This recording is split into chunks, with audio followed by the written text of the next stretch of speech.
Legacy 420 has medicinal and recreational products down to a science, literally. With 2 biochemists on staff and a chief scientific advisor, every product is tested in the Legacy 420 laboratory. Legacy 420, Tyendinaga. Open 9 to 9 every day. Visit legacy420.com. So what are you doing? Nothing. Nothing? Why not?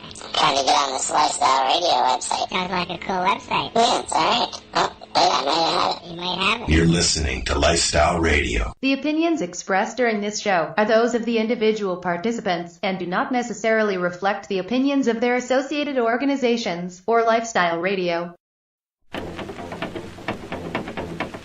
What's the matter with that cat there? Must be full of reefer. Full of reefer? Yeah, man. Mean that cat's high? Sailing. Sailing? Lightly. We now wander off the beaten path with an update from the Reefer Reporter.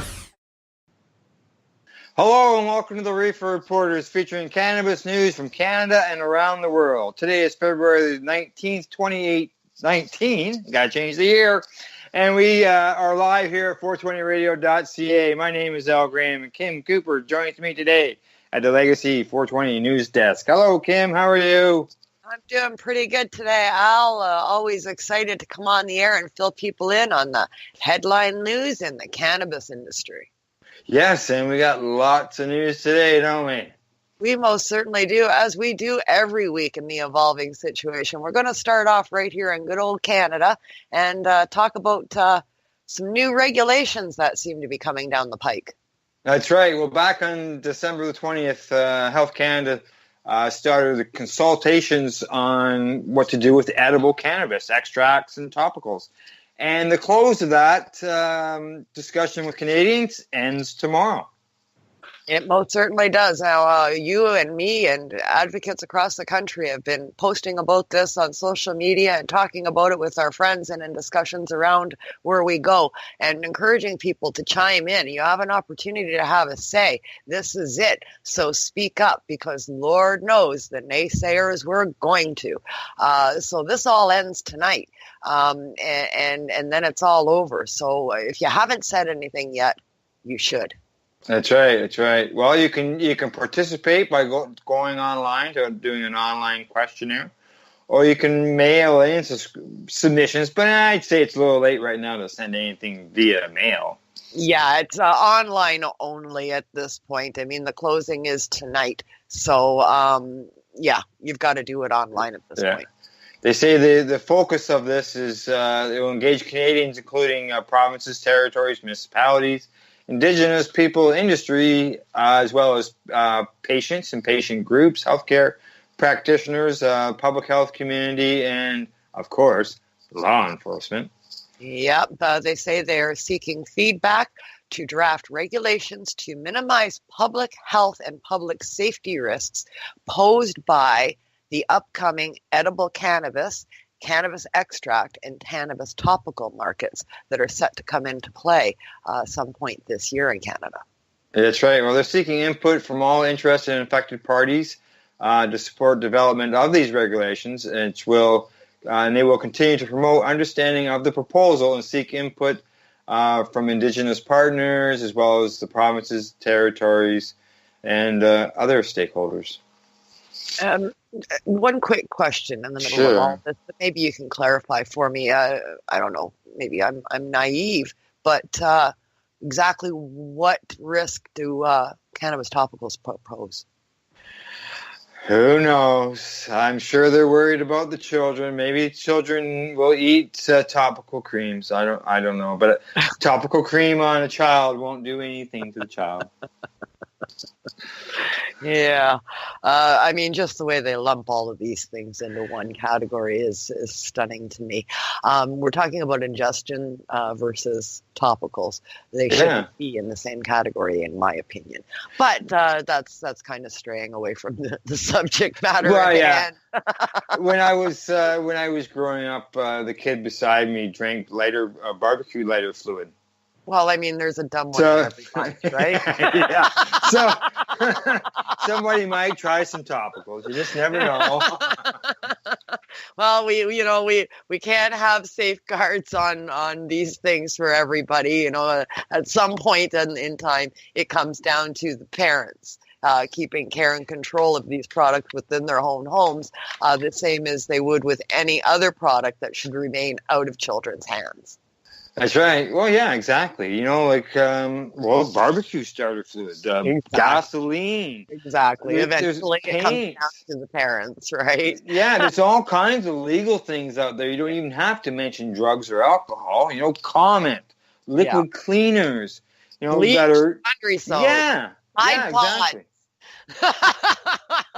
You know, I mean, at some point it falls on the people, right? Everything can't be regulated to death, that's for sure. At some point, we've got to allow reason to come in here. So if you have feelings and thoughts on the regulations and limits, they're talking about making 5 milligram and 10 milligram limits on the candy and edibles that are going to be available in the future. So if you have other thoughts on this and think that those limits are too low, contact them. Take this survey. Take the time to fill it out and let the government know what you think. Yeah, could you just imagine a bottle of whiskey with 10% alcohol in it? Yeah. Like, I know you can buy beer and stuff with less than 10%, obviously. Well, that's a beer. But that's a different animal altogether. But It's right. Talking about a 26er of vodka here, 10 milligrams, really? Yeah. If it's an oversized chocolate bar, which we see in the industry now, that can be used, at a party type situation where everybody takes a square. That whole bar will have to be 10 milligrams. Yeah, you'd have 1 milligram per square. Like, yeah. Yeah. Okay. Have your say. Contact the Strategic Policy Directorate, Cannabis Legalization Regulation Branch. The website is available at the Canada.ca website. Yeah. Well, what are they going to do about beverages? 10 milligrams for a drink? Entire drink. Yeah, probably. Yeah. I know my tea right now is between 60 and 80 milligrams. Well, there you go. Much higher than what the government's going to allow. Yeah. Yeah. So, all right, Kim. Well, let's hope everybody gets some input into that, and let's see what happens. They're looking at legalizing those things by October the 17th. So, yeah. So have your say now while they're making the legislation, and have a say in the direction that the country goes. Yes. Yeah. And next, we're going to talk about non-addictive and non-psychoactive properties in some of the in our cannabinoid plants. That's right. There's a Financial Post article. It's mentioning CBD is not addictive. It does not get you high. Yet in Canada, it's treated like a psychoactive drug, which is true. It's illegal in Canada. Yeah, they're pulling it off the shelves in droves. Companies and stores that used to sell CBD-infused soaps, even in Bed Bath & Beyond, and the Body Shop, and corner stores that held creams and extracts and soaps and all kinds of products that had CBD are being yanked off the shelves in droves because Canada is of the opinion that CBD-derived products are proprietary to the cannabis industry. So that means the only producer that is legal to produce them is a licensed patient or a legal producer or an LP in this country. So any other product that contains these additives of CBD are hence illegal. The tight hold over CBD when it doesn't have any psychoactive properties is puzzling, other than the only answer to me is money. That's right. Well, according to one CEO here in Canada, they say that there's some pretty extensive lobbying going on right now by the licensed producers and by the hemp people. They all want to sell hemp-derived CBD extracts, but the government isn't allowing them to. Yeah, and I don't see how the government can get involved in that. Hemp is a separate crop. It is also a legal crop now here in all of North America. Now that the United States has the Farm Bill enacted, it's now legal there as well. So in all of North America, hemp is now a legal crop to grow. CBD is a product that comes from hemp. How can a separate industry in cannabis have a stranglehold over a byproduct that's grown in a separate plant? Well, you mentioned the Farm Bill down in the U.S., which allows the growers to, the farmers to grow hemp. Well, when that happened, that automatically declassified CBD as a controlled substance. That's right. That's right, because it's grown in hemp. It's indigenous to the hemp plant. It's there naturally. Therefore, it can't be regulated as such. So the LP system and the government's stand on this is very puzzling indeed. Yeah, well, they say here that it falls under the controls of Health Canada and the Cannabis Act, which effectively means that it can only be extracted by a licensed cannabis producer and only available in flower or non-concentrated oil to be sold by licensed and private provincial retailers. Yeah, and like I said, the only avenue why this would be taking place is dollar sign. They want a stranglehold on the CBD industry in the future. And to me, this has got to be met with a court challenge. I mean, the plant itself is not cannabis. It's not the restricted cannabis plant that's regulated by the Cannabis Act in this country. The product is coming from a separate plant, a hemp plant. There are cannabinoids available in other plants, however, in extremely small quantities. But nonetheless, they are there. If the means became available to extract cannabinoids from other plants, would the Cannabis Act then stamp down on those as well, even though many of them are vegetables? Yeah, and will hemp growers have to go get a cannabis production license? Yeah, I mean, now you're rolling hemp into the Cannabis Act, and that would be the only way that they could accomplish this means. Currently, hemp is not part of the Cannabis Act. It's a separate plant, it's a separate crop under separate regulations. So I don't see how they have a stand here. Yeah, it'd be interesting. As the executive director of Canadian Hemp and Trade Alliance says, CBD is not addictive. It's not habitating. It does not get you high. So why is the federal government regulating it like a psychoactive drug? Yeah. There is absolutely no reason for the government or the LP industry to have a hand in CBD that is derived from hemp or any other product or plant. None at all, except dollar signs. Well, according to that executive director, as I mentioned, his name is Ted Haney. He says his coalition's most important demands are threefold. We are asking for less than 25 milligrams of hemp-derived CBD to be classified as a food ingredient, and less than 200 milligrams we are lobbying for it to be included in natural health supplements and cosmetics. Yeah. Yeah. Why not? I mean, why not? They've got an ally in their lobbying demands with the Food and Drug, or the Food and Canadian Health and Food Association. So grab hold of that partner and run with this. There's applications that can be used with CBD and hemp oil products in the future. And LPs and government should not have the availability to strangle that. That's right. Yeah. So let's hopefully these associations and the hemp groups can get their word in there and make some changes. Yeah, for sure. That's going to be something that we're going to have to keep our eye on for sure. That's right. Well, talking about making changes, yeah. See, there's a big meeting going on up in Ottawa. Yeah, there's a National Indigenous Cannabis and Hemp Conference is currently taking place in Ottawa. It began today and it runs through the weekend, concluding on Tuesday. Canadian Cannabis Opportunities for Indigenous Nations will be discussing Bill C-45 legalization of recreational cannabis has created new economic job opportunities for Indigenous communities across the country. cultivation, genetic research, laboratory testing, packaging, retail distribution, distance diagnostics, digestibles, etc., all must be approached with responsibility and with bottom line accountability to First Nations. So this conference is geared to advance First Nations opportunities within the new booming cannabis industry in Canada. Yeah, well, as we know, they've been saying all along that they, inherited rights and they have rights to this.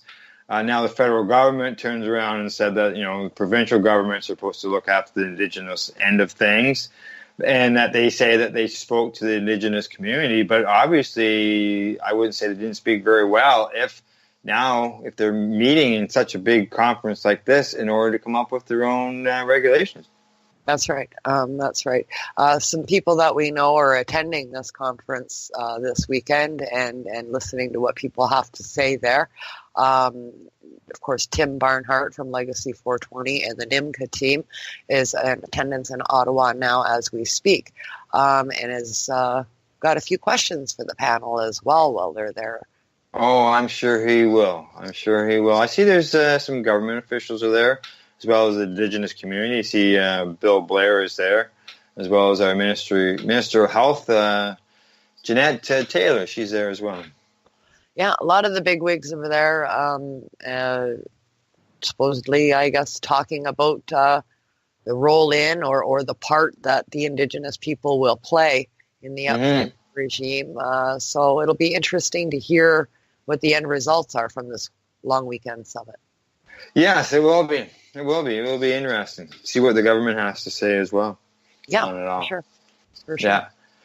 All righty. Let's see. Here in Canada, as we know, cannabis is legal. We travel around with it. And some people might be wondering, well, if I live in Saskatchewan and I want to go visit family in Nova Scotia and I got to take a plane, can I take my cannabis with me? Yeah, that's a big question on a lot of people's minds with legalization. Can I carry my cannabis with me? Quick answer is, yeah, you can. Yeah, yes, you can. And we just happen to have an article here on how to pack your cannabis for air travel 101. Yeah. And number one is to always remember that it is illegal to cross an international border with your cannabis. Yes. Don't forget that, folks. Don't be trying to fly across the border. But yeah, you can put your cannabis in your carry-on luggage. You can put it in your checked-in luggage as well. But yeah, I would say that you'd want to make sure that it's within the legal limits. Yeah, it's got to be within the legal limits of your personal carry amount, which is set out by the Cannabis Act of Canada. And the only place that there's a deviation from that is if you're a patient, and then you have a different set of rules that apply. Right. Other than that, everybody, I think, what is the legal carry for non-patients? I don't even know. 30 grams. 30 grams. Yeah, 30 grams you're allowed to have on you at any one time.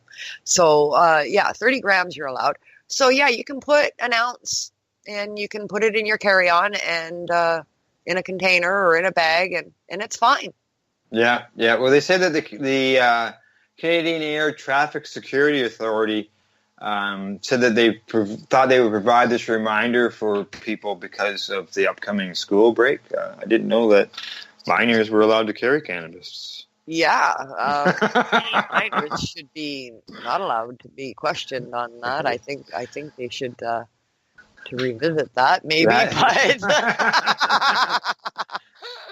I guess a lot of college kids go on break. Yeah, that's right. They could be saying that, college students. That's right, which would be of age. So yes. Let's see what else. They make sure that you obey the provincial rules in the province that you're traveling to. Yeah. You've got to obey the rules, but they don't even go by original container. They say a baggie is fine. Yeah, really. Yeah, I thought that was funny when I read that because there's so much emphasis there at one point that everything had to be in its original package and all that. But yeah, you got yourself a sandwich bag. You want to throw an ounce in your sandwich bag? They don't care. It They're doesn't like, need to have a tag on it. It looks like an ounce of pot. Yeah, okay, you're good to go. We don't care. We're not going to weigh it, and we're not caring what packaging it's in. We really I guess that's beyond the scope of what they're looking for. Well, I hope if I ever travel on a plane across Canada, that I'm sitting beside a guy who's got a baggie that just really smells really good, and you got a nice aroma around your seat. Yeah, that'd be make for a nice trip, right? I would sleep so much more comfortably. I would feel like I was at home. That's right. Exactly. I'm all for that. Okay, let's see what else to say here. Regulations and other items remain in place. Let's see, bath salts and stuff like that. Okay, we're not into that. Tell us a whole bunch of stuff that we're not supposed to bring. Bottom line is keep it under 30 grams. You can bring it in your carry-on. You can put it in your check bag. You can take it with you on a plane as long as you don't cross the border. Now, if you were traveling with some cookies and you're within your or candies or whatever wants to become legal, can you consume them on the plane if you take them in the carry-on? Well, I would assume so. How would they know unless you declared it? I mean, really, let's get real. People bring food to the airport all the time now because meals aren't included in your flight anymore, like the good old days, right? You don't get a meal anymore. A lot of people brown bag it when they go to the airport. I'm going to be on a 6-hour flight. I'm going to want something to eat. I'm not eating that crap they have on the plane and paying $20 for it. I'm going to bring something from home. So how would they know what's infused? Yeah, exactly. While you're there, they say when you take off from with an airplane, chew your gum or swallow. So you throw a hard candy in your mouth. It's infused. Yeah, chew it up. Keep swallowing. Keep swallowing. Getting high in more ways than one. Yeah, I'm enjoying this liftoff. Thank you very much.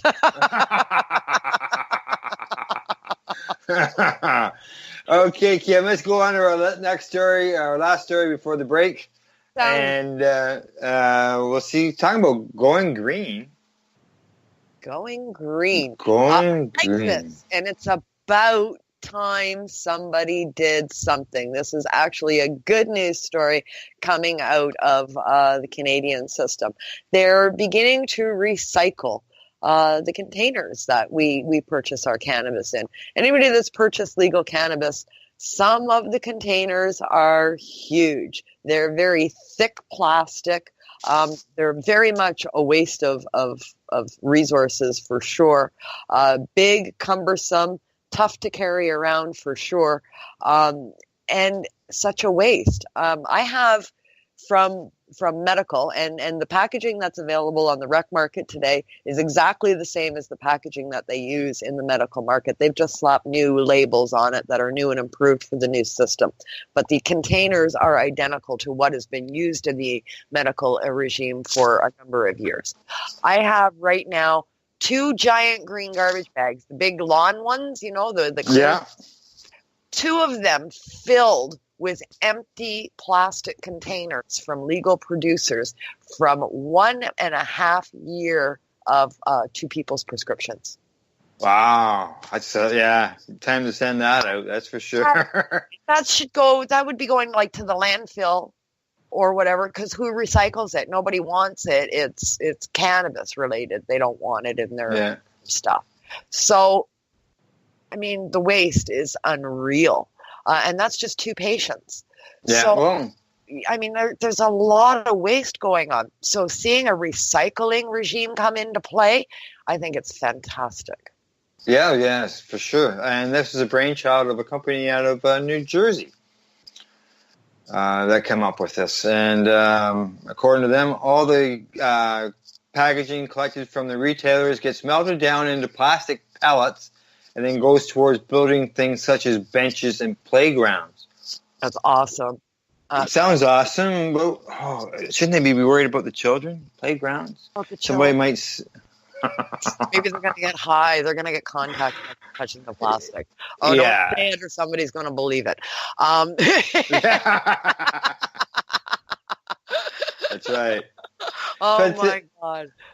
It's good to see that's going on, and it also mentions here that most of Canada's cannabis is sold in single-use plastic containers, which is what Canada's environment minister is warning that's ruining oceans. Yeah, that's right. So the government is forcing them to use something that the government is saying is ruining oceans. Yeah, and something that we're trying to prevent and stop and curb the use of, but it's in the regulations for these companies to use it. So, I mean, the whole thing, you just keep going in circles and eventually your head starts swimming. I know of one company, and it's called Green Go. They recycle medical cannabis containers down in the United States, I think in Las Vegas or Arizona, perhaps, somewhere down there anyway. But patients donate their used containers, and what they do is kind of cool because they don't clean them on purpose. So there'll be remnants of flakes of cannabis products in the containers. And when they melt it down, they incorporate those remnants and flakes into the products that they make. So then there's cannabis flakes inside, like a rolling tray, and it's all melted with the cannabis flakes inside. Yeah. So everything goes in, the label, the leftover pot, the container, all of it goes into the melting and the mold. Yeah. And come up with these products. So there is another company doing it, but this is on a much larger scale and will produce much more quantity of larger items. Now, there's a fella, we've sort of touched on this story in the past. There's a fella down in Halifax. His name is Jake Boudreau, I believe is his name. And what he is doing, he's developing a way to recycle all the plastic waste within the packaging in order to make prosthetic limbs for amputees. Excellent. I mean, see, there's all these things that can be done with this waste rather than throwing it in a landfill. If we're going to be forced to use it, let's start reusing it and do something at least good with it. That's right. Exactly, and this was a good thing, making amputee parts for people who are missing limbs. Yeah, for sure. So if you're in a place that doesn't have a program currently, and you're throwing your containers away in the garbage, maybe do a little bit of research for the area wherever you live, and see if there's a place that you can ship your empty containers off to that can possibly do some good. Yeah, that's right. Exactly. And there's lots of spots where they can do good. So, well, Kim, it's time for us to get a medication break into me. And as I said before the show, I haven't even medicated yet today. Poor Al. We got to go for a break. That's right. Got to go for a break. Okay, this week we're going to hear a news report from NBC in New York, and they're talking about how local growers want in on the cannabis legalization. Sounds similar like here in Canada, doesn't it, Kim? Yeah, it does. Yeah. And then afterwards, Kim and I will get right back after you hear a bit of the Hicks and their song, Oh Lord. You're listening to Reefer Reporters. We are live from the Legacy 420 News Desk here at 420radio.ca. Hey, this is Cheech. And this is Chong. And you're listening to Lifestyle Radio. What is it? Lifestyle Radio. Say it one more time. 420 Radio? Ooh.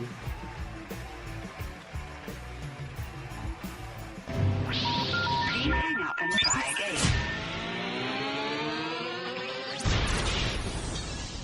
You're listening to Lifestyle Radio. Now to what's really been a comprehensive, in-depth series all this week, pot's real price. Our investigative reporter, Sarah Wallace, has brought us the realities of legalized pot all week and how it's impacting Colorado. Well, tonight we bring the series back to the tri-state. Now, the governors of New York, New Jersey, and Connecticut want to cash in on the green rush, and many voters support that. There are major moves to make the landscape feel different here. So Sarah's here now with that part of the story. Sarah? Well, David and Stacey, legislatures in all three states are actively considering marijuana bills, but New York is on a fast track. Not everyone is on board. In fact, the New York State Association of Police Unions just came out opposing Governor Cuomo's plan. They call it a money grab. The stakes are definitely high in this debate.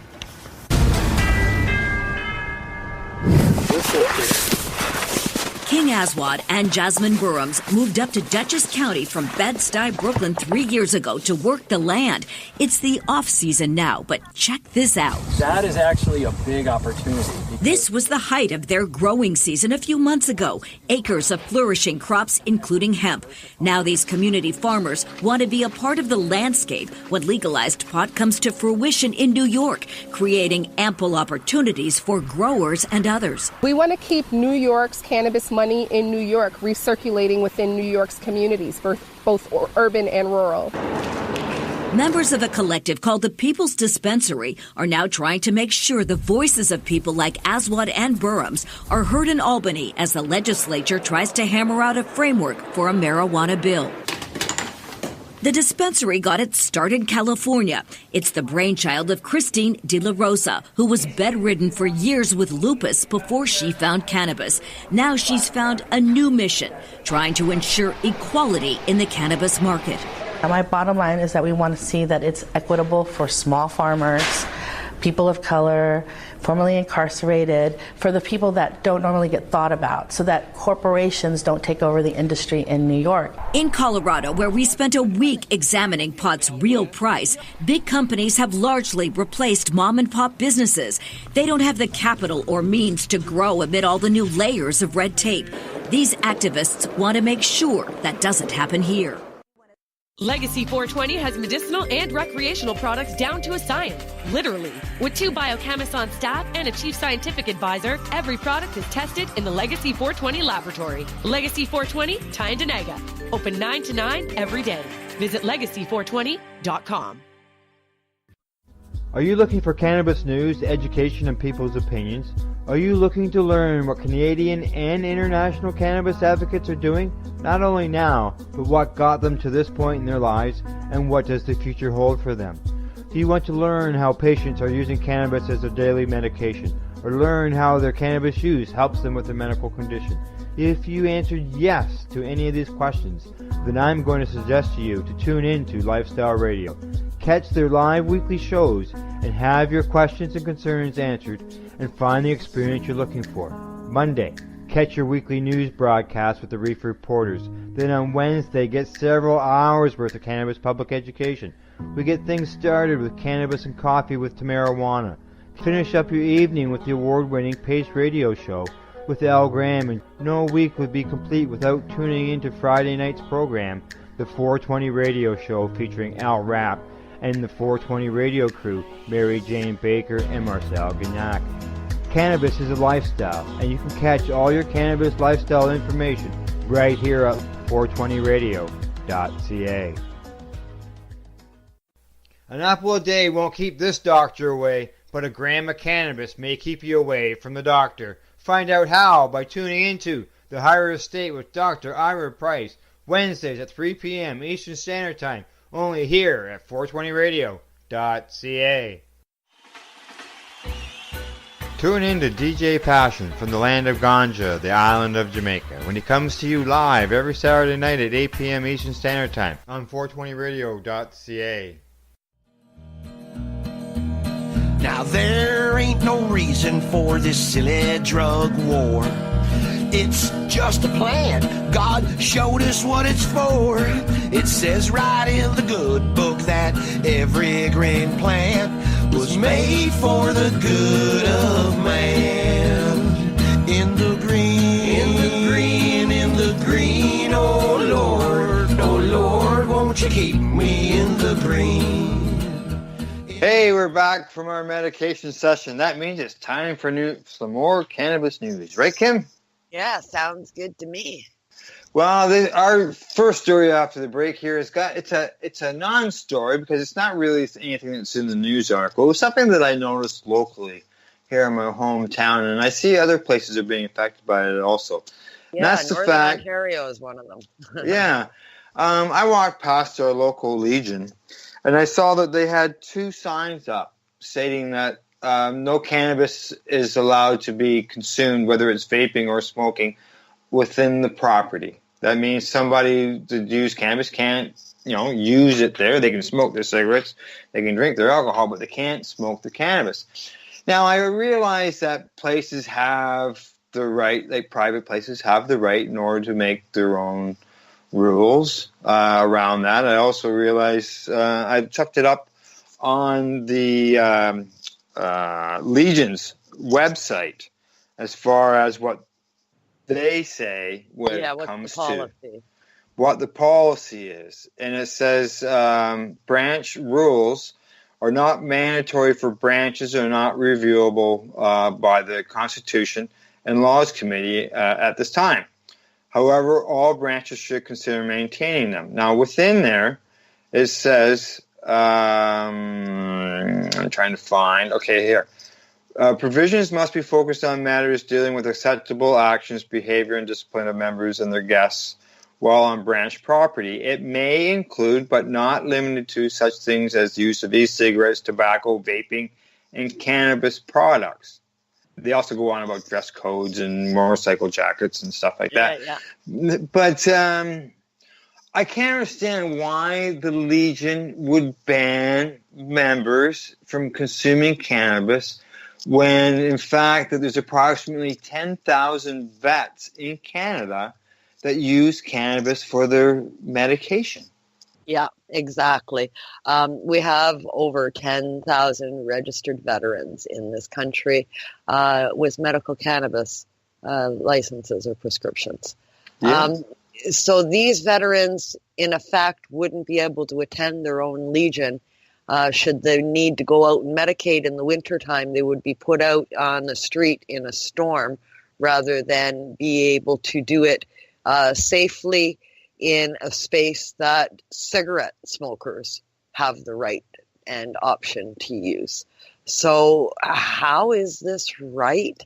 I can't wrap my head around it, but Northern Ontario in Sudbury, our Legion has also adopted the same stand. It's got to be off property.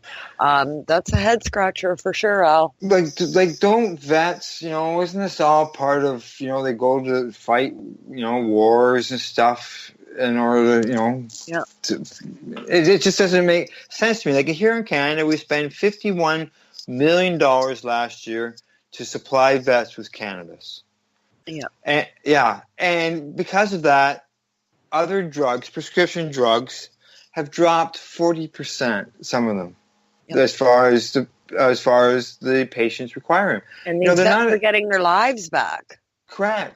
They're improving their quality of life, obviously, by going to cannabis.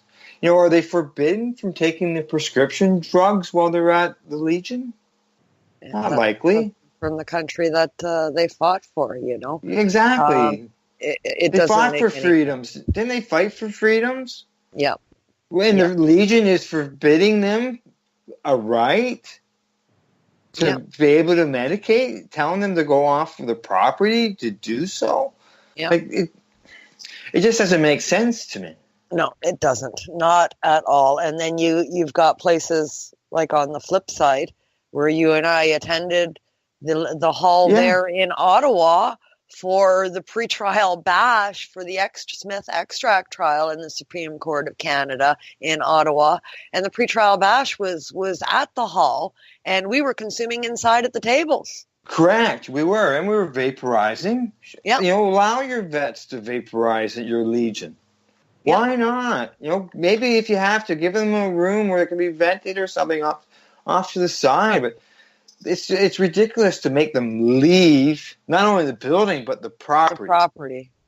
The entire property. Hospital rules in effect here. I mean, it's ridiculous. It's to me, ridiculous. They've been proving that cannabis has been helpful to vets with dealing with PTSD. Yeah. And now you're going to turn around and stigmatize them some more? Don't put them out on the street. This buddy's dealing with PTSD, so let's go make him go on the street and use the medication that's helping him get over those symptoms. Yeah, why not? That sounds like a compassionate vet club to me. Oh, it just doesn't make sense to me. And unfortunately, I think that some people are making rules around some of these things that are uneducated and unknowledgeable. They're just going ahead and doing it because they fear cannabis. Yeah. No other reason. Yeah, and lack of education. 90% of the time, that's what it comes down to. And So it'd be great if they got educated, but a lot of them are opposed to getting educated. So then what do you do? Yeah. So a vet who maybe can go out, wants to be able to go out and socialize, but can't deal with the bar atmosphere because of a PTSD condition, but maybe could find solitude in hanging with people who have been through the same trauma he has, so they can share their stories. But yet now he can't go out even and do that because he's not allowed to use his cannabis while he's there. Yeah. It doesn't make sense. They won't allow a person to use something that is a health benefit to them, but they can go ahead and use something that causes death to over 500,000 people in North America every year. That's right. They're going to serve you. They're going to serve you booze and give you a place to smoke cigarettes. But God forbid you use your prescribed medication that's getting you healthy from the trauma in the war that you fought in, and now you're turned out on the street by your brother. Yeah. I mean, exactly. That's the reality of it. Yeah, that's right. Being victimized once again. Okay, Kim, let's move on to our next story. Let's head out west. Heading out west, bylaw officers are talking about the amounts of tickets that they're writing out in Saskatchewan, I think, and numbers are surprising. Well, they have issued just 3 tickets for people who can't or who are consuming cannabis where they're not supposed to. 3. Three tickets. Basically, they're saying, it's been a non-event. Things just aren't progressing the way the fearmongers said they were going to. Yeah. They issued 3 tickets and 25 warnings for a total of 28 events. In that same period, they issued 73 tickets and 653 warnings to people using tobacco in violation of public smoking bylaws. There you go. There you go. You want to target somebody? Yeah. So there you go. Cannabis consumers aren't just, pouring up in droves and lighting up inappropriately everywhere on the streets and causing mayhem and, killer death cars and all of this kind of stuff, which was part of the propaganda prior to legalization. The numbers coming out of police forces across the country just aren't panning out in that direction at all. No, that's right. Well, this was done in Edmonton, and they checked through some places around Churchill Square and the Edmonton Transit Service properties. And the neighboring businesses say that nothing has changed since cannabis retailers opened their doors in the city 4 months ago. Yeah, nothing has changed. It's all the same thing. They say the first week was insane. People were around the corner and stuff like that. But since then, nothing. Yeah. Well, one sports health clinic owner says that he hasn't had cannabis consumers wander in looking to become new clients. But he says the neighborhood really hasn't changed. No. Business as usual. Yeah. It's not coming out the way the propaganda is set up, that's for sure. New businesses are opening up all the time, and everybody says, consumers are looking for information, but, everybody's pretty much normal and respectful. That's right. As they say, non-event, people have been respectful in terms of public consumption. On the plus side, it's more small businesses, it's more employment, and yet I live in a town that the prohibition of selling cannabis still continues. Yeah. Because of fears. Yeah. So, people are buying the product, they're going in and they're buying, and they're leaving and they're taking it home and going where they go to consume it. They're not walking out the door and sparking up on the doorstep of the store that they just made the purchase in and walking down the street smoking a joint. These things just aren't happening. No. Now, myself, I have for years, walked the streets and medicated at the same time. And yeah, I've never had anybody come up and tell me they're going to call a bylaw officer or call the police on me. No. All I've ever heard over the years is, hey, that smells good. Yeah, oh, that smells nice. Oh, that's sweet. Oh, what's that? You get the turn of the head, the look, the smile, but that's never an issue. Never an issue in 20 years. No. So yeah, I mean, I don't see it. I don't see a proliferation of people just hitting the streets and smoking joints because it's legal. Yeah. I said it became legal, and it didn't happen. Here in Ontario, we can use public consumption. We can walk the streets. Now in Edmonton, it doesn't really say in the article whether in Alberta or Edmonton whether you can publicly consume it, but either way, 3 tickets. Yeah, 3 tickets. That's it. And in Ontario, just a side note there, it depends on where you live. There's several municipalities that are enacting no smoking on the streets bylaws. So you have to watch. You could be walking because of the way the city of Toronto is set up, even different parts of Toronto have different because they're governed by different councils. Some councils like Richmond Hill are opting to make smoking on the street illegal. So you could cross the street on Yonge Street and you're wind up from Thornhill to Richmond Hill, and now you're breaking the law where you weren't on the other side of the street. So you got to watch where you're walking, depending on where you are in Ontario. It's crazy. It's not, I guess as a patient would have to show their license to prove that they're a patient. From all of this, but, you're a patient, you can smoke anywhere. The Smoke-Free Ontario Act prevents people from smoking tobacco and cannabis within 9 meters of a door. So if you have a small downtown, doors are usually pretty close together. You walk downtown Toronto along Yonge Street, yes, doors are close together. Probably. So in essence, people who are smoking tobacco walking down the street would be breaking the law. Absolutely. People you and I both know from you don't even need a municipal law. Yeah, Joey, they measured, right? They went to the store and they measured. And for anybody to be consuming cannabis, you would literally have to be standing in the middle of the road getting run over by a streetcar on Queen Street in order to have the safe distance to any door. So it's not feasible in the downtown core for sure. Now, Wayne at Canada's, where I do the Pace Radio show from, he sent me a picture of a local establishment, a bar there, that put up a sign that there's no smoking of anything, tobacco and cannabis, within 9 meters of the door. Apparently, they got visited and were warned. So now they put this sign out in front of the store, out in front of the restaurant. So the people are going to have to walk out onto the street. It's just, it's that small towns. There's no room between storefronts. But I don't hear a rash of people getting arrested or fines for smoking a cigarette while they're walking through a downtown. Could you imagine how many bylaw officers they would need in downtown Toronto? Oh, ridiculous. That's right. That's right.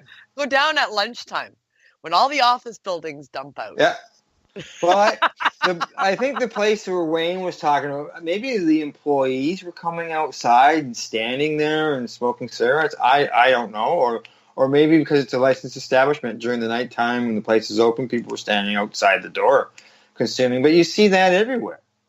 It's everywhere. It's everywhere. We mentioned the Legion earlier. I walked by the Legion. There's people standing there. They're 2 feet from the door. Yeah. Not 10 meters as the sign says it's on the door. Yep. How come the Legion's not enforcing that? Or the bylaw officers. All right, I'm done my rant. Let's go on to our next story. Sounds good. We're going to talk a little bit about a court case from a gentleman that we had on another one of our the station's shows, the Pace Radio Show.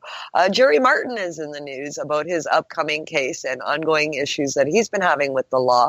Whitewood Dispensary and Compassion Club for patients that was operating out in Saskatchewan.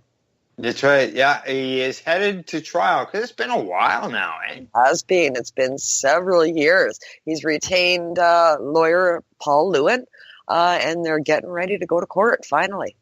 That's right. Yeah, he is. He was charged with trafficking and money laundering by the RCMP when they raided him back on November of 2016. Yeah. Judge only trial, eh? Judge only, no jury, judge only. They're fighting. They hope that they walk away with an acquittal. We'll have to wait and see what comes of this. Paul Lewin, great lawyer for sure. Yeah. So we'll have to be keeping an eye on the situation with Jerry Martin going to court, finally entering the court on his charges for Whitewood Dispensary. Well, Mr. Paul Lewin says you can't convict somebody for selling medical cannabis when the medical regime is broken. And Jerry says that those people should not be denied medical access because they're not rich or at least have a home and a credit card and a job. He says they're being tossed to the side. And that is a valid argument, and it's not unique. Others have gone forward with the same thing and argued that current system doesn't live up to the statute that was put forth and the mandate that was put forth for the government to create a medical system. The current system fails that resolution, so that means dispensaries should be allowed, and that's basically the argument that they're going forward on. It should be interesting to see how this turns out. Yeah, well, Trina Fraser, a lawyer from Ottawa, she says that this isn't the first dispensary owner to make this argument, okay? And this is all based on the BC federal judge's 2016 comments that dispensaries are at the heart of the cannabis access. Yeah, that's great. That's right. Yeah, she thinks he may fall short of his goal. Yeah, because he sold more than what they say is medical cannabis. So we'll have to wait and see. He's still hoping for an acquittal. He's known, of course, as the King of Compassion, and he ran his dispensary for 4 years until the RCMP raided it in 2016. So this has been a long time coming. They seized about $650,000 worth of his property and savings, and they wiped him out. Oh yeah, for sure. It was a very, very sad thing, and for sure. He was donating money for the community, to help improve things for people that were there. Yeah, he was helped build, the rec centers and ice skating rinks, and donated to, children's charities and children's events all over the place. Something to do with he helped some lady with a house. House was in bad shape. Ill repair, and he paid for the repairs to bring it back up to code so she could stay in her house. He was definitely a community guy, and most of the money that he did make off of that enterprise went back into that community to make for a prosperous community. Yeah. So it was not only a blow to Jerry, but it was a blow to the community, whether they choose to admit it or not. They're definitely at a loss since this happened to Jerry. So hopefully he'll prevail in this. We'll have to wait and see. He did give a lot of the meds away to the homeless and that kind of thing, and low-income people that couldn't afford it. So it's a bad situation for sure. Well, according to the banner in this picture that I'm looking at, the front of his building, there was a banner there. It says he has donated over $100,000. Yeah. Donated over $100,000. Yeah. I don't know Jerry. I've heard of him and his work in the past. I don't know of too many dispensaries that are donating $100,000 to their communities or more. Yeah. I just On another side note, I just wish that people wouldn't think that they're royalty in the cannabis thing, calling themselves kings, princes, and prince and stuff like that. Yeah. Sorry, you're not royalty. I think it was a nickname that was given to him by some community members, so may not be his fault. May not be. I don't know. I don't know where it came from, but yeah. All right. Okay. Let's move on to our next story. All righty. We're going to run over to London, Ontario. And a gentleman there, and a senior man, was getting ready to make a trip down to the United States, and it didn't work out for him. No, he didn't do too well. He had a conviction, a cannabis conviction from 1976. Pierre Elliott Trudeau was Prime Minister of Canada at the time. And the Dane Commission had just wrapped up a couple years earlier, too. Yeah. And he wound up in hot water, and he got in a small cannabis possession charge. And now here he is. He's 73 years old in 2019, and he's making a trip down to Florida to visit with some friends. And he was denied entry at the border based on that conviction. That's right, exactly. The conviction was so old and so small and so petty. It doesn't make sense. Why bring that up? Why prevent a guy from traveling to the U.S. to see family? The guy's 73 years old. Yeah. 73-year-old senior citizen was headed down to Florida for some rest, relaxation, and fun times visiting friends who are snowbirds down there. He decided to take the trip and enjoy the experience for the first time, and he got bulldozed. He couldn't believe that this 1976 pot conviction was at the heart of it all when he got turned away from the border. Yeah, well, he had crossed the border back in January for a concert, had no problem. But when he went to jump on the plane, they asked him about his possession conviction back then. And he was going to visit friends he hadn't seen in 50 years. Yeah. Wow. Yeah, he said he never thought a pot possession from 40 years ago would be the cause of a cancellation of his trip. Now he's reluctant to go back and visit the U.S. ever. Oh, I could just imagine. I would be too. Yeah, exactly. I guess he never ever got to. He never got there. He never got there for this little get together with his friends that he hadn't seen in 50 years. He never made it. Yeah. He's not doing anything about it except letting people know that it happened to him. And this is what we're dealing with. Yeah. Exactly. Yeah. Yeah, that's nasty. Nasty. I've never been asked at the border. Whenever it's not. It's not like it's something I do every day, but. Yeah. Well, he's quoted at the end here saying, "I'm an older man. It's a really big undertaking," he said, "just to get up and get going somewhere. It's a big move for me," he said. Yeah. Truth be told, after this experience, I have no desire to go near the U.S. border. I'm too traumatized by it now. I won't even dream about it again, he added. That's right. So, yeah. I mean, that's sad, Really sad. Sad. Still being penalized these years later. Yeah. Doesn't Poor guy. Yeah. Okay, well, let's do one more story and then we'll go for break.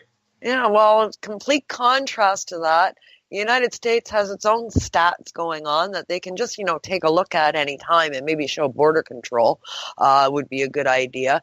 But stats are coming in. And once again, things aren't panning out quite the way the propaganda laid out in the beginning about, high teenage drug use down in the United States with legalization.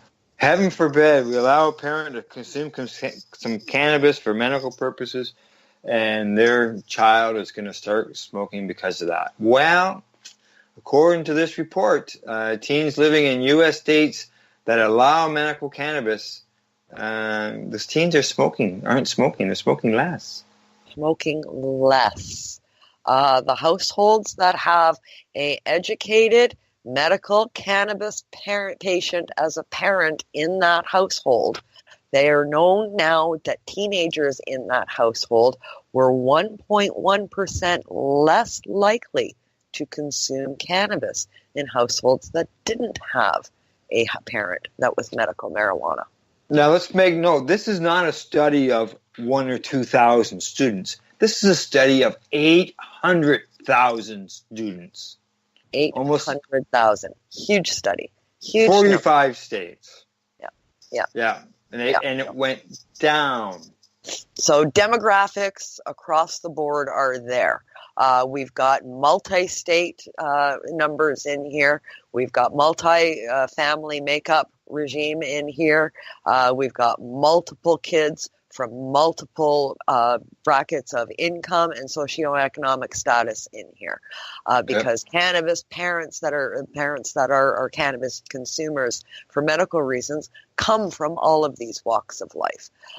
So this encompasses everything that a study could want, and it shows, these households are educated. The parents are educated. That education gets passed on to the kids. Because we're talking to our kids. We're letting them know what's what, and we're giving them the truth and the facts of the situation.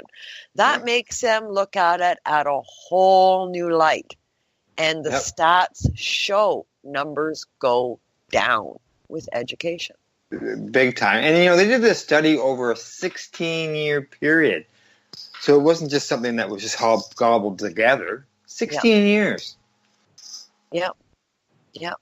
They say the study also found that the longer the laws have been in place, the greater reduction in teen cannabis use. Yeah. Different demographics and subgroups of adolescents had different variations in numbers. And some of them, it became even more pronounced.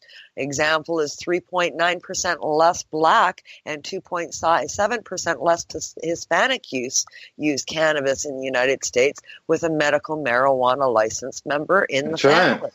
That's 4%, 3% less of those using cannabis. Or education. That's right, education. People were so scared that cannabis being, medical or recreational was going to increase that. So it's good to see, 45 states is covered. That it's going the other way. Yep, it absolutely is, and the numbers prove that consistently in study after study. This one is another one. It is a very large study that covers all of the demographics, so it's extremely important for sure. Yeah. And people need to take a look at the stats. Yeah, for sure. That's all you have to do is read the evidence, people. Yep, it's there. It's there. That's right. Well, Kim, some people are looking at the evidence, though. Yeah, some people are. Not everybody. I know that. Okay, Kim, once again, it's time for another medication break. It sounds good to me. Okay, Kim and I will be right back after our session. Meanwhile, listeners will hear more about the growers in New York and how they want to be involved in legalization. And then after that, we'll be back after you hear more about the Lord. You're listening to the Reefer Reporters. We are live here at the Legacy 420 News Desk at 420radio.ca. So what are you doing? Nothing. Why not? Trying to get on this Lifestyle Radio website. Sounds like a cool website. Yeah, it's alright. Oh, wait, I might have it. You might have it. You're listening to Lifestyle Radio. You want a certain number of licenses set aside. Correct. That would be one form of social equity, a certain number of licenses set aside. This is an opportunity to draft into the new economy some fairness, some social fairness. Governor Cuomo, who unveiled his proposal in January, doesn't detail how licenses would be issued. He wants a new state office, the Office of Cannabis Management, to handle licensing, enforcement, and the location of retail outlets.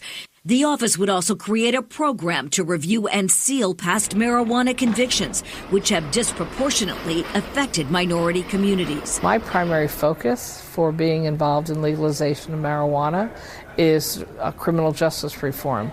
Senator Liz Kruger represents a large section of Manhattan, including Midtown and the Upper East Side. The only ones getting caught up in the criminal justice system, having their lives ruined with records, are young people of color.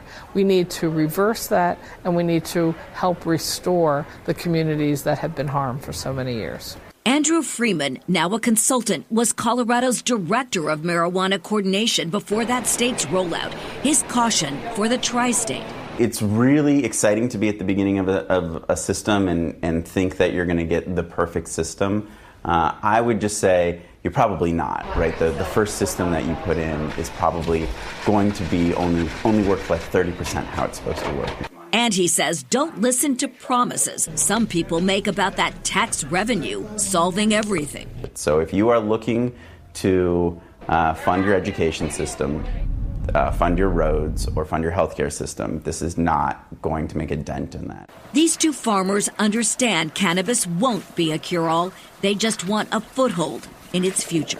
When New York residents become the cultivators, dispensaries, retailers of cannabis, then our profits are able to recirculate within our communities, and we'll see an impact. We'll see a positive impact. It is still up in the air whether lawmakers will be able to reconcile their changes to the governor's plan by April 1st, which is the deadline to approve the final state budget for the new fiscal year. Right. So fascinating. You covered so many facets, but I'm still interested in your reporter's notebook, your impressions, things that surprised you. Are you looking for cannabis news, education, and people's opinions? Are you looking to learn what Canadian and international cannabis advocates are doing, not only now, but what got them to this point in their lives, and what does the future hold for them? Do you want to learn how patients are using cannabis as a daily medication, or learn how their cannabis use helps them with a medical condition?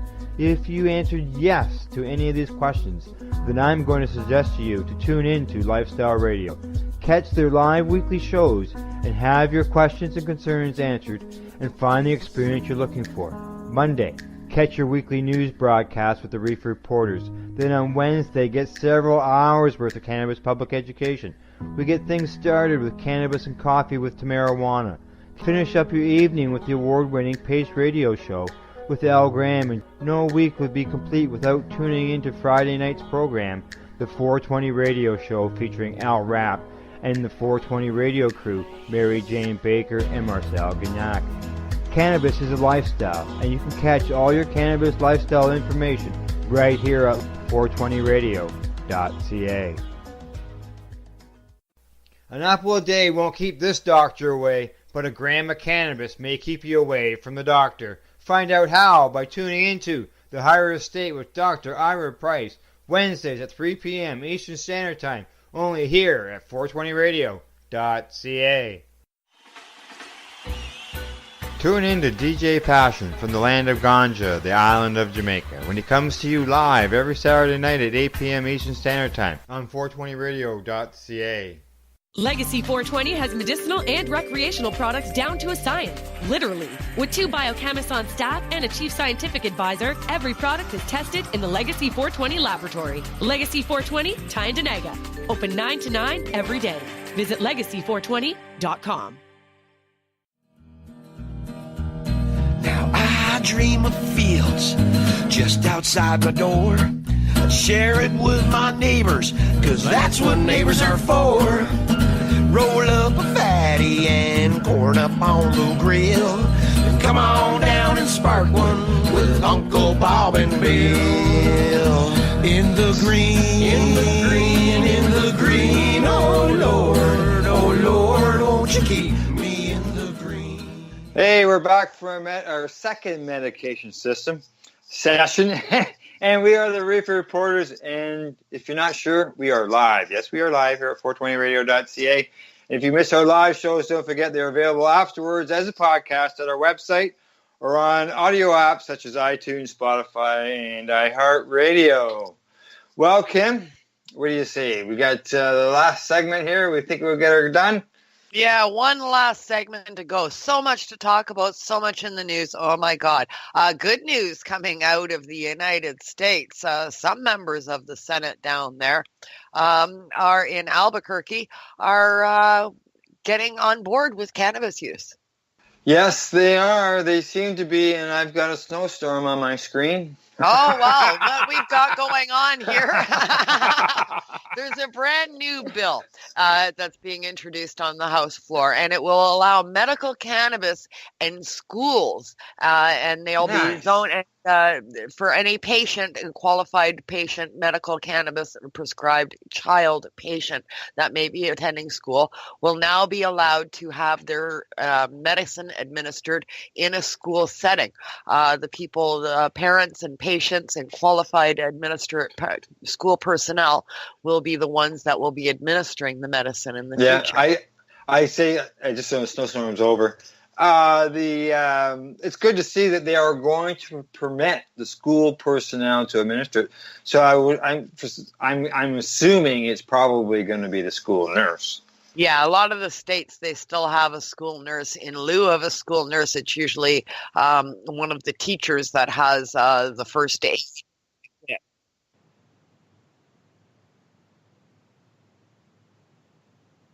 Yeah.